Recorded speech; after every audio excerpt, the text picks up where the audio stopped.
Alright, what's happening, YouTube? It's your R6 hooligan. Back at it again. Jesus, I can't fucking speak today. Give me just a moment. I have just realized I am without refreshment. And I need to remedy that. So I will be doing so. If you ever wonder what my second favorite drink is other than beer, Dr. Pepper. It's just awesome for the bros. Alrighty. And now that I'm less parched, let's get right into it. Today on the couch, I guess I'm going to probably start making this into a regular thing. Today on the couch, we're going to kind of go over my helmet setup.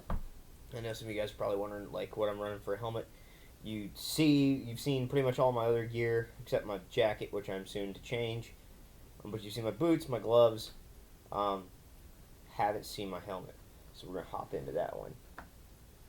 Put this back on the camera. Like I said, you guys know on the daily I use a Cena 10C as the cam.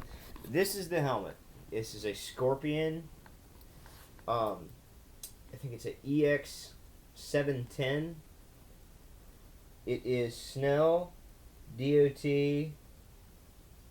FMVSS certified. I'm sorry, it's an EXO-R710. It's a Snell ECE DOT rated. All of that good stuff. And the graphic I had, they make these in a crap ton of colors. They make them in solids. They make them in mattes. They make them in gloss finishes. And they make them in 3 custom liveries. This one is Illuminati.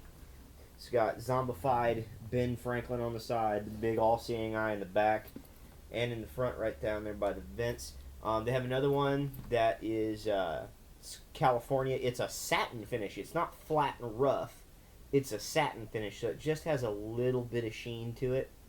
And it's gold, and it has the California bear back here and says Golden State down the chin bar.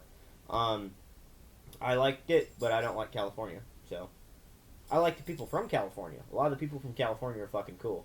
But California is a fucking cancer on this country. So, sorry about your luck. I think there's one other custom livery, but I'm drawing a blank right now. I cannot for the life of me remember what it was. But I picked this one out, me and my patriotic ass, and gotta be loving the Benjamins. This was really cool. I totally dug the money green, and it's actually got, you probably can't tell from this, when you hold it in light, it's actually got gold flake in it. It's really small. It really pops in sunlight. This thing is the most badass thing ever. And I'm gonna get a green mirrored lens for the front of this, either green or gold, just because I think that would look just sinister as hell on this helmet. Dive right into it. I've rode this helmet every day for like 4 months now. And I will have to say, it is the best frigging helmet I've ever had. I have an Icon airframe. This is better than an airframe. By a lot. Getting right into the vent scheme of this. I have 2 brow vents right here. And I actually they're either shut or open. There's no half open on these. The Venturi for it is actually this ducktail. It comes out right here, and you wouldn't think it would move a lot of air, but holy shit. Give me just a second, guys. I'll grab my airframe to show you kind of the difference. I'm going to get so much shit because my airframe is pink. But ask me how many fucks I give.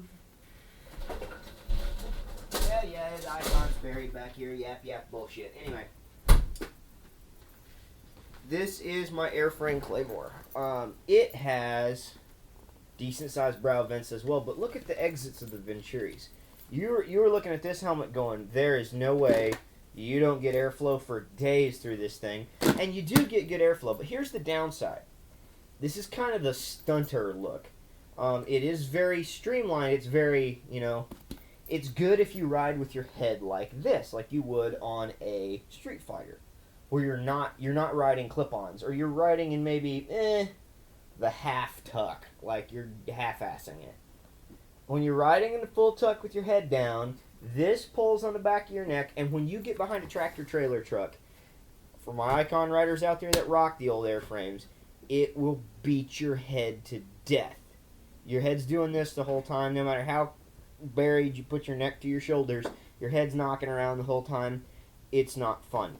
Also, with this, yes, it has the lock pin down here, the thing that kind of assists with holding it all together. It really doesn't help hold it down in like a race situation. If I go to the track or something like that, I want to be able to lock it down, because I've seen so many videos of wrecks and you see two things fly through the air: shoes and face shields. Everything else seems to stay on, but your shoes don't stay on and your face shield don't stay on. And I really don't want... Cats, knock it off!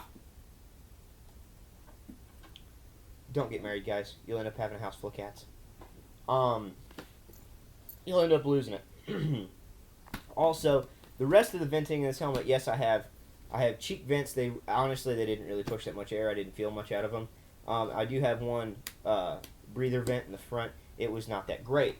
Moving on to the Scorpion. The Scorpion has 2-stage openings for the front vent. Shut. A fucking cat's getting in front of the camera. Shut. Half open. Wide open. I run it wide open pretty much all the time. I'm a all the way open or all the way shut kind of guy. I don't do the half open thing on the front. I don't have cheek vents. What this does though is when this is shut, it's everything. There's nothing getting through here. Everything's nice and tight. So this makes this helmet a 4-season helmet or a 3.5-season helmet. I can ride this no matter how cold it is outside. I can shut it up and keep my head warm. I might throw a bandana around my face just because my chin sometimes sticks out, especially if I'm vlogging and my mouth's opening constantly, which it never seems to be shut. I'm a shit talker anyway. One thing I dig big time, brow vent. This thing moves a crap load of air. It really does a good job of getting the air to your forehead right where you want it. And not only is it a brow vent, it's a screened brow vent, which these vent holes, I don't know if you can see it, are big enough. If you had a small bug come in there, or a decent sized bug actually, it would probably get in your helmet, and that's got to freak you out, especially if you don't like bugs. Bugs don't bother me, as long as I don't suck a bee up there. I don't want to walk around with a fucking planet on my forehead because a bee went in my helmet. But anyway, we're getting away from things. These brow vents are frigging enormous, and they're so awesome. And I'll tell you why they're so awesome. With the Icon, the channels aren't in the helmet underneath the shell, making the air flow over your head. It's above your head trying to pull the moisture out. Well, if you put the air on their head and start cooling it off, you'll move the moisture by proxy, or in the process of. I don't know if I can get an up close shot of this. When you look in these vents, the block off doesn't flip up. It doesn't slide out of the way. It slides backwards and uncovers a hole down low. So the air is actually going to change direction and go down. The channels are made into the top of the helmet and the shell on the inside, which then hook up to the venturis in the back. So what this does is the air comes into the scoop, is forced down on top of your head, where then it gets to pick up the moisture and heat, and then is sucked out the back. Instead of just running over it and not doing anything, it goes in, gets a chance to pick up some moisture and air and heat, and get extracted out of the back. That's what makes this effective, and I cannot get over it, because I would think with the huge air channels that are on that, it would do something. It doesn't do jack shit. Top of my head sweated like crazy. I rode this in the hottest months of the summer, and I had zero problems. Your head got sweaty. It wasn't my brow, and it wasn't the top of my head. It was the space about right here that got warm. But it really wasn't that big of a deal. Also, this has got more of a race cut to it. Once again, you got a little bit of a Hawks built, comes down a little bit. It's made to be ridden in the tuck. It's reliefed in the back. It's cut up in the back some. Also, you have vent panels back here around the what would be the back, right behind your ears, the back of your neck. So you do get some airflow out of those. It does bring some wicking and some heat extraction out of that, because that's also where the wind starts to pull over the helmet and come back together. so it will draw some air out of there. Getting right back into it, it is cut with kind of that racer look. Drawn up a little shorter in the back, drop down a little lower in the front. If you ride straight up and down, this helmet's not going to be comfortable for you. You're going to feel like you're doing this. Now, if you ride, like me, I ride an R6. If you ride a sports bike or an aggressive sport touring or a really aggressive street fighter with low slung bars or anything like that, this is going to be perfect because it's going to put you naturally. It will naturally make you drop your head. And by doing that, if you look closely, you're engaging those vents properly and the venturi and the aerodynamics of the helmet then come into play. What I was talking about with the Icon being a pain to ride behind an 18-wheeler or pass an 18-wheeler because it knocks your head around, this remedies. Instead of it being, it's a more intermediate oval head shape, it is a little tighter in the cheeks for me. I'm kind of a round head shape kind of guy. This intermediate oval, I'd wear any day of the week. It's really not that uncomfortable. Actually, I say it's not that uncomfortable. It's comfortable. It is the most comfortable helmet I've worn. That one reliefs in the cheeks, but it pushes down on top of my head because it may be a little too oval. This one pushes in the cheeks just the right amount. And it also is light everywhere else. Also, one of the biggest pluses, I'm a firefighter. I look at everything from the standpoint of safety. I've seen when it all goes wrong. And I choose to ride my bike anyway because it's fun. It's a passion of mine. I've always loved motorcycles since I was a very, very little kid. And one thing that I always look at is a high safety rating. I will take function over form most of the time. Now, if I can get, in this case, form and function, and I'm not sacrificing the function for the form, then I'm cool. Actually, that wasn't important. Nope. Moving on to the part I was talking about.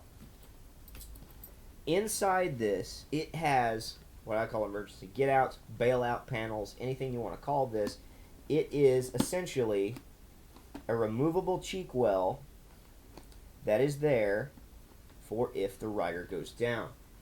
They're snap ends, but the bottom of the snap hole is hourglass bigger towards the bottom. I'll actually show you that.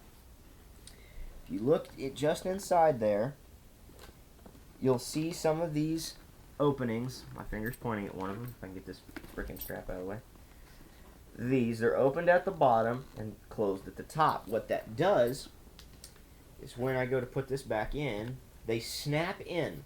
Now, what that does is it snaps in until you try to pull on the emergency handle. The emergency handle is there for anybody. I'm gonna translate when I start speaking firefighter, EMS, medical ease. I will translate. You have something that all firefighters and paramedics and doctors fight with motorsports or football or anything like that. Thing where your head contacts something. It's called a C-spine. That's cervical spinal injury. And that's the head and neck. One thing that this combats that most other helmet systems don't is the removal of the helmet after an incident. Now, a lot of people, and I agree most of the time with this, once you've had a crash bad enough where they had to use the emergency panels to get your head out, time for a new helmet. Now, I also take parts in other motorsports. If I ever have, like I said, I've wrecked a bike or two. If I wrecked and this hit the ground, this became the demolition derby helmet. When I went to demo derbies and drove in demo derbies, this was my helmet. Because the demo derby helmet gets beat up all the time anyway. You can't replace it after you hit a roll cage tube one time. It gets beat up. You replace it about once a season. So, you know, if you take a good lick, then this becomes the world's best demolition derby helmet. And also, a lot of times, you know, people can be knocked out and not necessarily have to take a lick to the head. And also, it combats something else. Dr. Tom, if you want to look him up, speaks about motorcycle trauma and how to extract someone out of a helmet. Before there were these bailout panels, what they did was in the front here, if you were laying on your back, like so, face body, they'd take a bone rasp or a bone saw, and it's a piece of wire with knurled pieces all over it. It's a piece of braided wire. It's really rough to the touch, and it's made to cut skin, flesh, and bone. In the case of dramatic pinning, something like that, where they need to move you now, and it's your limb or your life, and your limb goes. What they would do is take those bone saws and go in through the face piece and cut the chin bar off, and then extract the person's head to not pull on the head. Because with a C-spine injury, the thing you worry about is either compressing or uncompressing the cervical vertebrae in an uncontrolled environment. You're not at the hospital, you're not in traction, you can't control it. You're on the side of a freeway in the middle of bumfuck Egypt at 2 o'clock in the morning with a guy who's got multiple injuries out cold, and you know his head hit the ground. That's where the panels come in. And when the next time you guys go out there and think about what helmet to buy, instead of buying the helmet with the cool graphics, if it's $250, or you can buy a solid helmet with cheek panel bailouts for $250, I'd recommend you go the bailouts route. Reason being, they can pull both of those out, and this thing will come right off the top of your head with that. It'll barely touch your ears. It'll just come right off. Won't pull on anything, just shunk right off your head. And trust me, when your head starts to swell, if you've actually suffered a traumatic brain injury or have cracked your head will swell into this helmet cup hard enough that it would cause you problems if they have to wait that long because they can't get your head out. Now, it happens within 5, 10, 20 minutes of you sitting there. They're able to pull the cheek pads out and pull the helmet off your head instead of and I hate to tell you this, guys, the true 30, 40 minutes before you get to a doctor. And I'm not talking about just getting to the hospital and getting in the ER. I'm talking they get you to a treatment suite where they can start peeling your gear off piece by piece and addressing all of your injuries thoroughly. You could be stuck in this, and you could be giving yourself a brain injury from the fact your helmet's still on your head. Doctors and EMS can only work with what they have to work with. Give them another option. Please. Cats are all pissy over here. I was saying about the visor, about visors flying off. Also, and I forget this is here, this is the camera. This little toggle right here is the visor lock. Down is open. It's able to actuate the detents. And it locks up actually really solidly when it's just shut. But if I go up with it, that sumbitch is on there. I mean, if I tried really hard, I probably could break it. It'll push down eventually. Okay, so it will actually shove it down if it needs to go down. But you have to try really fucking hard. Like, you have to abuse it. Yeah, you gotta abuse it to get it to not lock up.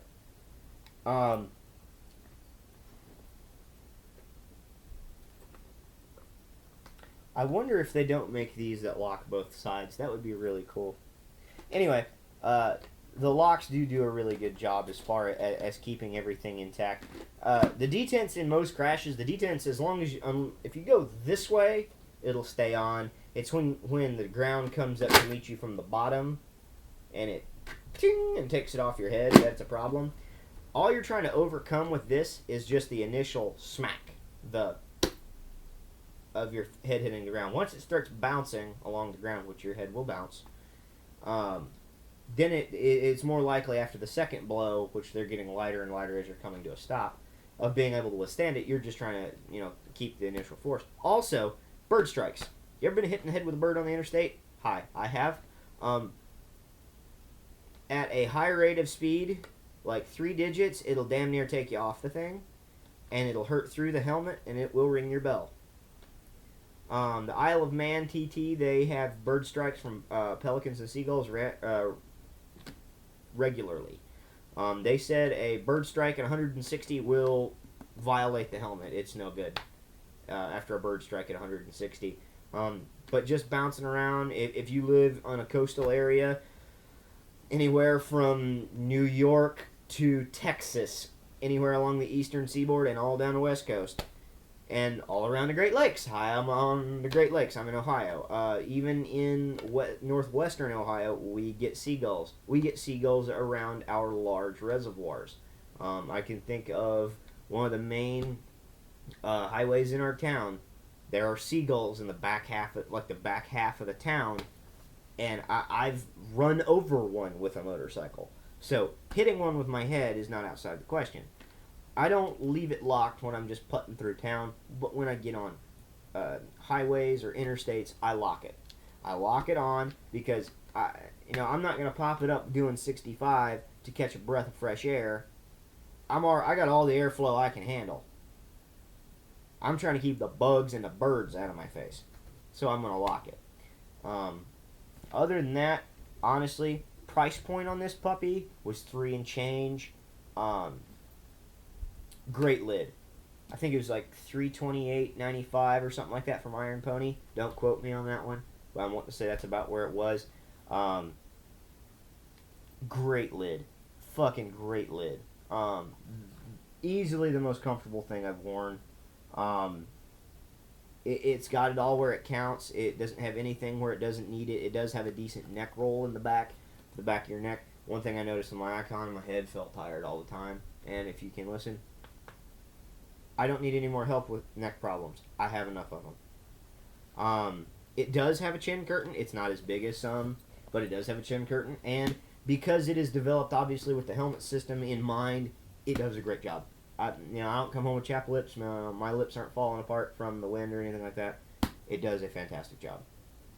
Well, that's kind of the end of this one for me. This is the R6 Hooligan. Keep the black side down. Take it easy, guys. Peace.